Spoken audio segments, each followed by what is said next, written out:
Esses são alguns dos dias mais difíceis de controlar no ciclismo. Como mencionado, isso não é mostrado na TV.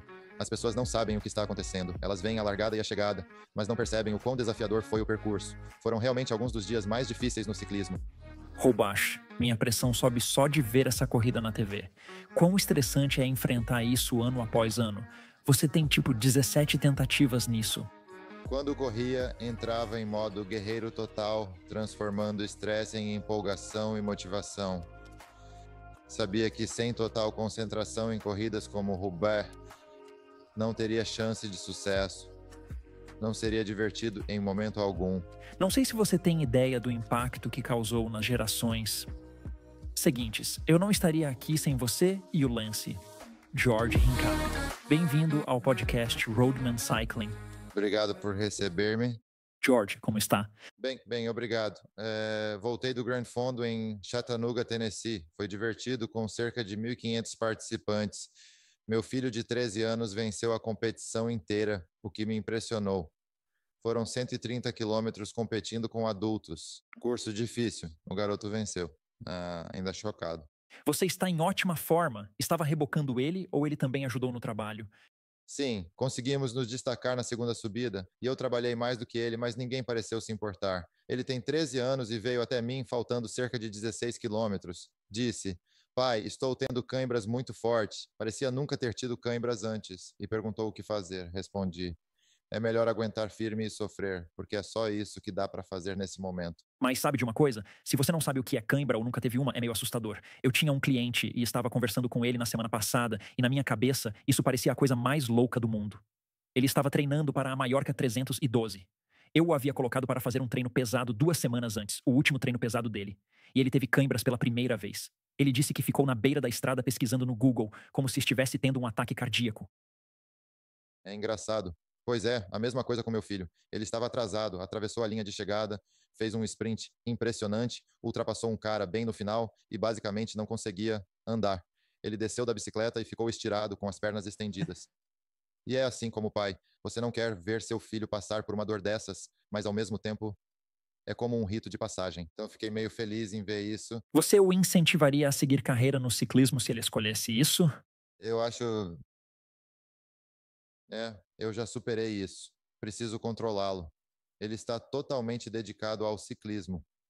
E, egoisticamente, é meio divertido para mim porque ainda gosto de pedalar. E agora não preciso mais esperar por ele. Ele pedala sempre comigo, né?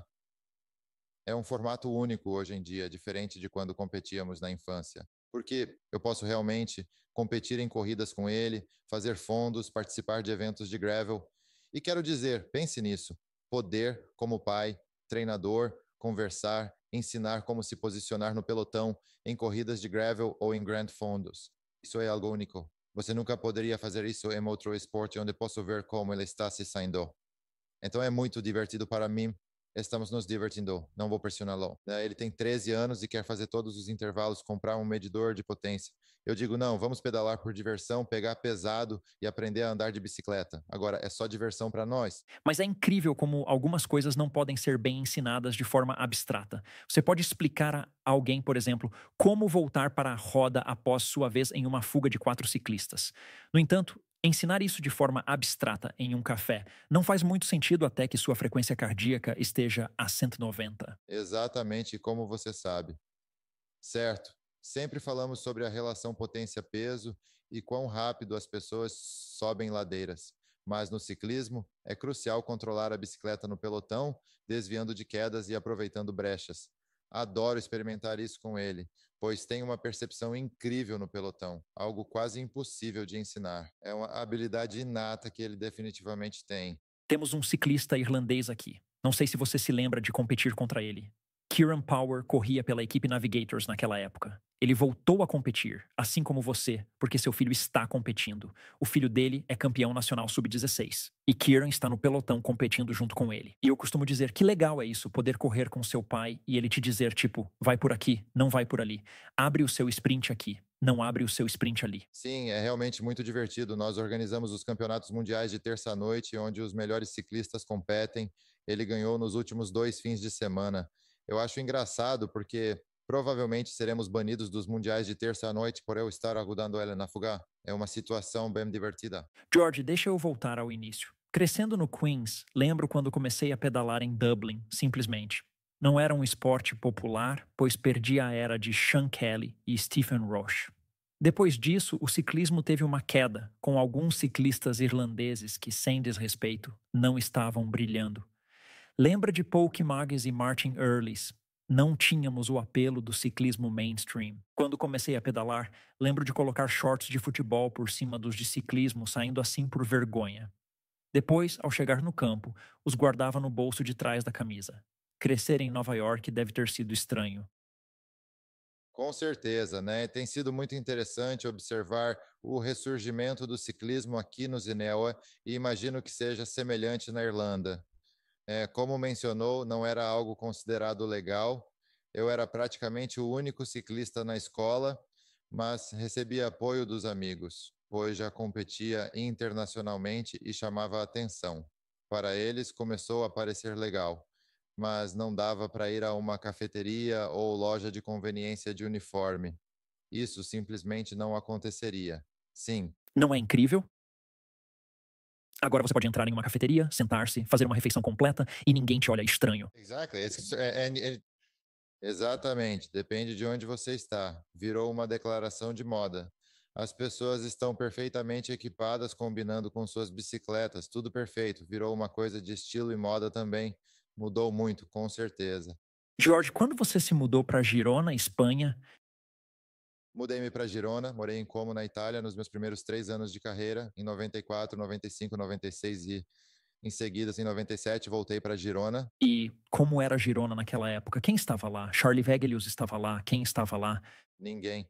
Johnny Welts nos levou para lá e havia um casal de ciclistas locais, mas fomos os primeiros profissionais a ir. Eu, Tyler Hamilton, Scott Mercier, Marty Jameson, éramos uns 4 ou 5 e sim, começamos essa pequena onda. Agora é o meca do ciclismo. Acho que Girona deveria nos reembolsar um pouco em impostos ou algo assim. Sendo o pioneiro a escolher esse destino, acabei de fechar contrato com uma equipe francesa. Mike Barry era meu treinador e eu precisava de um treinamento intenso. Foi em 2010 que ele sugeriu Girona. Embora os iPhones já existissem, eu não tinha um devido à falta de recursos. Michael chegou a desenhar mapas para mim, já que eu não possuía um. Mas uma das primeiras rotas que ele me deu foi Hells Angels. Desci Hells Angels até o vale, passando por Santa Paela. Ele disse, este é o circuito Rincapié. E eu fiquei tipo, o quê? Como isso aconteceu? Porque agora é tipo uma grande coisa. As pessoas dizem, estou no circuito Rincapi. É engraçado, sabe?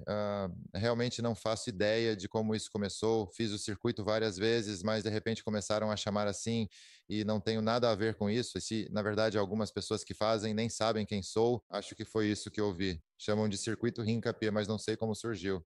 Então ouvi essa história. Embora não seja verídica, é uma historinha popular interessante. Dizem que sua esposa, ou talvez namorada na época, estava grávida e lhe disse: George, você pode treinar, mas não se afaste mais do que 2 horas de casa. E assim, você acabou fazendo apenas voltas nesse circuito de Santa Paela e Hells Angels. Não, isso não é verdade, mas é uma boa história. É uma boa história. Pode ficar com essa. Parece que você deveria receber royalties por esse circuito. Vocês passaram por muitas coisas juntos, 7 tours e agora um podcast de destaque no ciclismo. Se ainda não ouviu, The Move. Lembra do primeiro encontro? Vocês dois se deram bem e criaram essa amizade instantânea logo? Sim, nos conhecemos no Centro de Treinamento Olímpico em Colorado Springs, ele com 17 anos e eu com 15. Sim, nos demos bem logo de início. Apesar de ele não se entrosar muito, por algum motivo nos aproximamos. Passamos muito tempo juntos e desde então é uma longa história. E era as horas de treino que vocês faziam, o que era dado? Parece que os SRMs também estavam começando a aparecer naquela época. E eu também tive Tyler Hamilton no podcast. E ele falava sobre os diferentes tipos de intervalos, como os de 40 por 20 que vocês começaram a fazer e o quão duro vocês treinavam. Você tinha consciência na época de quanto? Muito. Obviamente agora está tudo ajustado ao máximo em termos de dieta e técnicas de treino, mas eu sinto que aquele foi um ponto de inflexão na história do ciclismo. Quando olho para trás, para todas as gerações onde vocês começaram procurando vantagens na dieta, procurando vantagens no equipamento. Aquela bicicleta que você usava na equipe postal foi uma das primeiras de carbono? Esse OCLV 110? Sim, eu acho que sim. Foi uma das primeiras bicicletas de carbono, com certeza. Sempre fomos muito focados na escolha do equipamento, nas rodas, e isso progrediu ao longo da minha carreira. Agora é uma loucura. Como você disse, o treinamento que fazem, a forma como medem, os dados, tudo é calculado até o menor detalhe, ao ponto de saberem exatamente quantos carboidratos gastaram naquele dia e quanto precisam repor. Tudo está muito mais evoluído e avançado do que quando competíamos. Você adotou o medidor de potência imediatamente por estar em uma posição de transição. Hoje, todos os profissionais já nascem com essa ferramenta, mas você estava em um momento de mudança, com competidores no pelotão sem ela. Foi algo que você adotou rapidamente. Sim, eu adotei assim que esteve disponível para mim. Comecei a usar para treinar e, claro, depois começamos a usar em corridas, mas definitivamente foi uma ferramenta que, ao pegar, busquei aproveitar ao máximo. Então, em 1999, vocês conquistaram a vitória no Tour de France, saindo da posição de azarões com aquele trailer velho para liderar a maior corrida de bicicleta do mundo. Poderia compartilhar sobre essa sensação? Já ouvi você e outros ciclistas falando sobre isso anteriormente.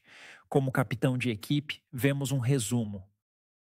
Naquela época, era o de Phil Liggett, no Canal 4. No entanto, não se percebe muito do trabalho nos vales, onde você decide quem vai na fuga e elabora a estratégia. Quão estressante foi para você durante aquele primeiro tour? Porque vocês ainda não tinham isso muito bem ajustado. O sistema que conhecemos estava apenas começando a se formar naquela época. Cara, eu ainda devo ter transtorno de estresse pós-traumático por causa disso, porque a gente estava apanhando sem parar e ainda acordo com pesadelos sobre correr pelo maciço central com subidas e descidas enormes. Você sobe 1 quilômetro e desce 2 quilômetros. Se você lidera na descida, os do pelotão nem pedalam. Quando chegam à subida, disparam. São dias difíceis no ciclismo. Como mencionou, isso não se vê na TV. E as pessoas não sabem o que acontece. Elas veem o início e veem o fim, mas não viram o quão difícil foi pelo meio. E aqueles foram de fato alguns dos dias mais difíceis no ciclismo, era controlar essas fugas de acontecerem. Éramos um bando de garotos. Nem sabíamos direito o que estávamos fazendo, mas sabíamos que tínhamos que ficar juntos e sabíamos que não podíamos deixar essas grandes fugas acontecerem. Essa era basicamente uma estratégia simples, era como ficar juntos, custe o que custar, e seríamos mais fortes juntos do que um cara se distanciando com essas fugas. E vamos manter essas fugas o mais perto Já estive possível. em equipes com a camisa amarela em uma corrida de 4 etapas. No último dia, os níveis de estresse são altíssimos. Você pode deixar ele ir, pode deixar ele ir, pode deixar ele ir. Merda! Não deixe ele ir, não deixe ele ir, não deixe ele ir. E é tipo todo mundo atrás dele. Esse sistema foi se aprimorando com o passar dos anos? Ou você virou o capitão da estrada? Entrei nisso por estar sempre com o lance e naquela posição em que você começa a etapa e meio que sabe que tem 200 caras no pelotão, mas você tem 10 ou 15, talvez 20 caras que você sabe provavelmente não pode deixar escapar ou ganhar muito tempo. Então é só estar super atento a quem está indo, antes deles realmente irem e ganharem 5 ou 10 segundos na frente. E isso acontece. Aconteceu várias vezes. E então, você aprende a lição rapidamente, porque depois tem que ir a todo gás por 10, 20, 30 quilômetros, com toda a força para pegar esses caras de volta. E, sabe, você queima muitas energias, então aprende a lição rapidinho. É melhor abordar esses caras logo no início, antes que a situação vire pânico e você gaste todas as suas energias tentando alcançá-los por 1 ou 2 horas. Durante os 7 anos de domínio, qual foi seu papel na escolha dos ciclistas? Você era a voz na estrada para manter essa dominação. Quanto da sua influência foi crucial para selecionar os ciclistas certos para te apoiar nas etapas-chave ao redor do maciço central? Lance tinha seus tenentes para as montanhas, mas você teve participação na escolha dos ciclistas ao seu lado? Não, zero. Eu sabia. Johan era um ótimo selecionador de caras. E isso era desde o início do ano. Mesmo eu nunca tendo uma vaga garantida, embora provavelmente tivesse, mas eles nunca me deixavam saber disso. mas sabíamos que teríamos 3 ou 4 caras como eu que iriam saber. Nosso trabalho era manter o lance fora de problemas, mantê-lo seguro, os caras da posição, mantê-lo na frente, e então os carregadores de piano quando precisássemos perseguir algumas fugas ou controlar alguns intervalos de tempo das fugas, seríamos nós e definitivamente era coisa do Johan e do Lance. Sinto que o esporte mudou bastante. A gente treinava muito antigamente, mas esses atletas nunca estão em casa. Eles vão de corrida para treino em altitude, para outra corrida. Acho que um dos principais atletas, sem mencionar o nome, do Tour da Romandia até o Tour de France, ele vai ficar em casa 4 ou 5 dias. Isso é brutal. Sim, é brutal. Você está ou num treino em altitude ou competindo. É duro, sabe? Eu amava meu papel como ciclista e nunca subestimei ser um ciclista profissional. Sempre trabalhei o mais duro que pude, mas sinto que tinha um pouco mais de equilíbrio, podia ficar em casa um pouco mais que os caras normais e conseguia voltar para o ZEUA e passar um tempo lá antes do Tour de France. E sinto que isso tornou minha carreira mais gerenciável. Não sei se conseguiria lidar com isso agora, onde esses caras estão fora o tempo todo. Mas isso é um testemunho do que você fez em 17 Tours de France. É preciso equilíbrio para durar tanto tempo. E essa seria a minha preocupação. Tipo, fui convidado no podcast da revista de ciclismo mês passado e eles estavam falando comigo sobre o Sagan e diziam que o Sagan, o fracasso que ganhou o Mundial 3 vezes. Eu pensava, se você olhar para o Sagan sob uma ótica estritamente do ciclismo profissional, você diria sim, ele perdeu o brilho. Mas quanto disso é intencional? Quanto disso é ele dizendo, sabe, há mais na minha vida, não quero ficar 5 dias em casa a cada 4 meses. Estou feliz com meu salário e nível atual, tenho um legado legal, mas há mais na vida, não sei do que ele gosta. Espiritualidade, relacionamentos pessoais, projetos paralelos. Sim, é um bom ponto. Embora não o conheça pessoalmente, ele fez parte da minha geração. Quando estava encerrando minha carreira, havia mais equilíbrio, podendo voltar para casa com mais frequência. Talvez ele não queira se envolver com acampamentos de altitude e abdicar de uma vida normal. Roubaix. Não podemos falar com o Sr. Hincapie sem mencionar Roubaix. Parece extremamente estressante na TV. Minha pressão sobe só de assistir. Ver essa corrida na TV, a velocidade com que vocês passam, trechos como a floresta de Arenberg e o acidente que o Mitch Docker sofreu há alguns anos e coisas assim, é estressante de assistir. Quão estressante é entrar nisso? Ano após ano, hein? Você já tentou umas 17 vezes. Sempre que entra, pensa que ficar entre os 10 primeiros não é suficiente. Só o pódio importa. Eu diria que sim, não, com certeza. Na verdade, estou na mesma situação que você. Assistir agora me deixa nervoso, com as mãos suadas. Parece loucura, lembro bem. Mas quando competia, entrava em modo guerreiro. I made the stress. Transformei o estresse em empolgação e motivação.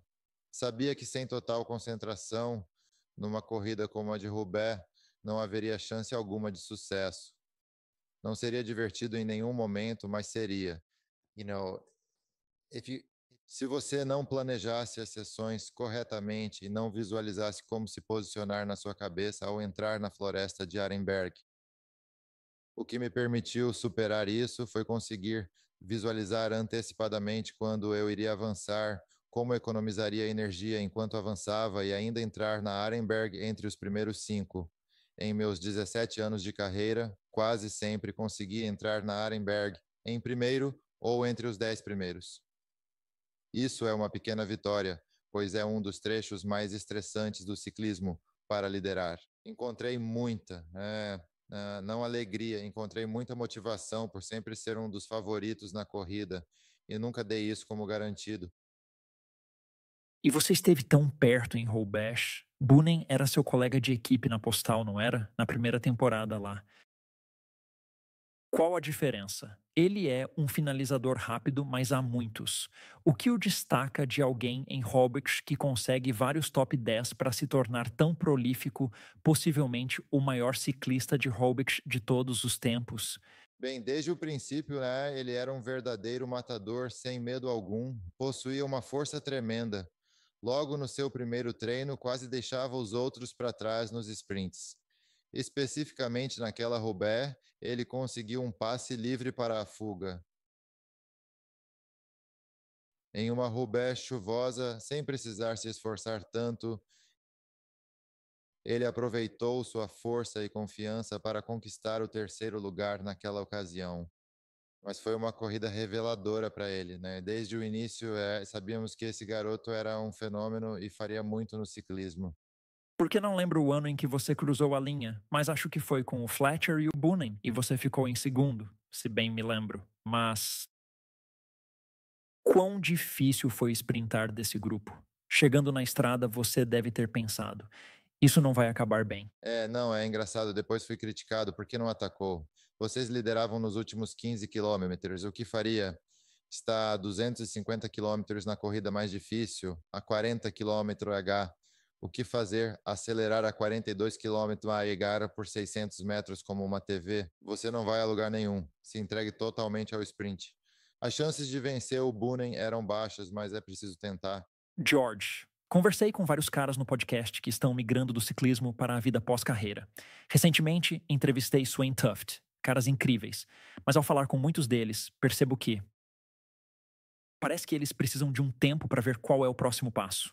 Pós-ciclismo, você tem a vantagem de já estar há alguns anos na estrada da aposentadoria, e parece que você simplesmente construiu este império, por falta de uma palavra melhor. Tipo, o podcast está prosperando, seu hotel doméstico, que eu nunca visitei, mas parece fenomenal, parece que está indo brilhantemente. Você tem os Grand Fondos, você tem uma marca Hincapie. Você já tinha pensado nisso antes de se aposentar. Que, ok, é isso que vou começar a construir, ou como surgiu esse movimento? Então, foi sorte que meu irmão e eu somos parceiros em tudo o que fazemos, e ele começou a marca de roupas, enquanto eu ainda competia. Naquela época, meu papel na marca era chamar atenção para o que estávamos fazendo. Tive sorte que, ao me aposentar, mergulhei de cabeça, trabalhando para a marca de roupas. Abrimos este hotel, que quase me destruiu anos depois. Financeiramente ou mentalmente, ou ambos. Both, both. Ambos. Mas sabe de uma coisa? É como no ciclismo, quando você cai e fica doente, não pode desistir, certo? Tem que se recuperar e melhorar. Então, sinto que tive sorte nesse sentido de que o hotel foi extremamente difícil para mim, emocional e financeiramente, e eu não achava que ia conseguir, mas finalmente superei e agora está no melhor momento de todos. Tive muitas dessas lições de vida e negócios após me aposentar do ciclismo.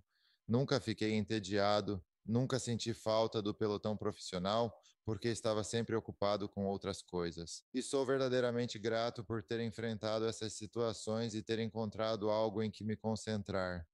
Se não tivesse isso, após pedalar por tanto tempo, teria sido extremamente desafiador fazer essa transição mental. Tive muita sorte de ter algo em que me focar e me dedicar. Você ainda costuma definir metas pessoais para si mesmo? Isso é algo que debati com o Sven e vários outros indivíduos. Percebo que, ao ser um ciclista profissional, tudo é meticulosamente planejado. Temos metas de treinamento para watts por quilograma, objetivos de peso e um calendário minuciosamente elaborado com metas progressivas. Essas são as nossas metas primárias, e em seguida temos as metas de apoio. E o tapete do ciclismo profissional é puxado de debaixo de você, afastando-o do esporte e da vida, focada em metas para uma deriva sem objetivos definidos. Ainda estabelece metas? Sabe de uma coisa? Essa é uma pergunta excelente. Mesmo com muitas coisas acontecendo, ainda estou em constante aprendizado. Estabelecer metas não é algo em que eu seja tão habilidoso, mas acredito que sempre podemos nos esforçar para melhorar. Sim, concentro-me bastante no evento, como foi o caso em Chattanooga. Acho que é importante manter o foco e continuar aprendendo ao longo do caminho. Claro, meu foco era garantir que o evento fosse o mais bem-sucedido possível. Temos outro no próximo mês no Vale do Lehigh, na Pensilvânia. Então, meus objetivos são eventos bem-sucedidos, bem planejados e que as pessoas valorizem fazer parte. Sim, essas coisas me estimulam, mas não são metas rígidas. Por exemplo, quero terminar entre os 3 primeiros no Paris-Roubaix e vencer uma etapa do Tour de France. São coisas que ainda estou aprendendo, mesmo após 10 anos na estrada da aposentadoria. Não é para celebrar os seus tropeços, mas é super motivador para mim e outros ouvintes. Temos a teoria do iceberg. Você vê Rory McIlroy mandando a bola a 350 jardas, mas não vê os dias de treino árduo, as mãos sangrando e as dúvidas sobre o futuro. Eu me sinto assim também. Ao ver o podcast The Move, a marca Hincapie e o hotel pensou: George tem tudo planejado, enquanto tento construir minha marca, sabendo que é menor. E estou tentando seguir o caminho que você traçou nos negócios. É motivador saber que, ao enfrentar obstáculos, você também passou por isso. Tenho certeza de que há pessoas vendo meu podcast e pensando que é um sucesso. No entanto, algumas, no episódio 4, podem estar pensando em desistir. É reconfortante saber que outros enfrentam as mesmas lutas tão humanas. Com certeza. É uma constante. E eu aceito isso. Eu sei que as coisas nem sempre vão ser perfeitas. Eu encaro os desafios mesmo que às vezes sejam realmente difíceis. Às vezes você pensa que não vai conseguir superar. Mas sabe, qual é a melhor coisa a fazer quando você realmente se sente no fundo do poço e acha que não vai conseguir superar? Saia para pedalar. A bicicleta está sempre ali, pronta para você esvaziar a mente e sair. Ainda amo isso e cuido muito da minha saúde, talvez até mais do que antes. Provavelmente sou um atleta mais equilibrado agora do que quando era profissional. Como ciclista profissional, não dá para fazer nada. Uma caminhada de 20 minutos já deixa a gente dolorido. Adoro manter a saúde, malhar sempre. É uma grande válvula de escape para mim. George, sei que houve uma grande mudança de foco para mim. Uma vez, tentei treinar jovens para serem como George Hincapie, mas acabei treinando um amigo alcoólatra de 45 anos. Apesar dos maus hábitos, vi uma grande transformação nos 6 meses seguintes. Perda de peso, aumento de potência e melhorias não mensuráveis, como na relação com a esposa, níveis de felicidade e energia, mostrando o quão motivado ele se tornou. Foi um momento revelador que me fez perceber que o treinamento vai além do físico, impactando positivamente a vida das pessoas. E é realmente essa a minha missão agora: espalhar a mensagem do ciclismo por toda parte. Mas você espalhou essa mensagem do ciclismo mais amplamente do que praticamente qualquer outra pessoa que conheço. E Não sei se você tem noção do impacto que teve nas gerações que vieram depois de você. Tipo, eu não estaria fazendo o que faço se não fosse por você e pelo Lance. E tenho certeza de que muitos dos ouvintes do podcast não estariam sintonizados neste podcast se não fosse pelo caminho que você e o Lance abriram pelas florestas da Europa para trazer o ciclismo para a consciência popular. Então, tanto da minha parte quanto dos ouvintes, obrigado pelo que você faz. Agradeço imensamente. É realmente muito gentil da sua parte dizer isso. Como mencionei antes, adoro o papel que desempenhei no esporte. Continuo apaixonado por pedalar todos os dias. A história que você compartilhou sobre o homem de 45 anos é impactante. Podemos ajudar atletas aspirantes. No entanto, testemunhar o ciclismo mudar a vida de uma pessoa comum é ainda mais marcante para mim.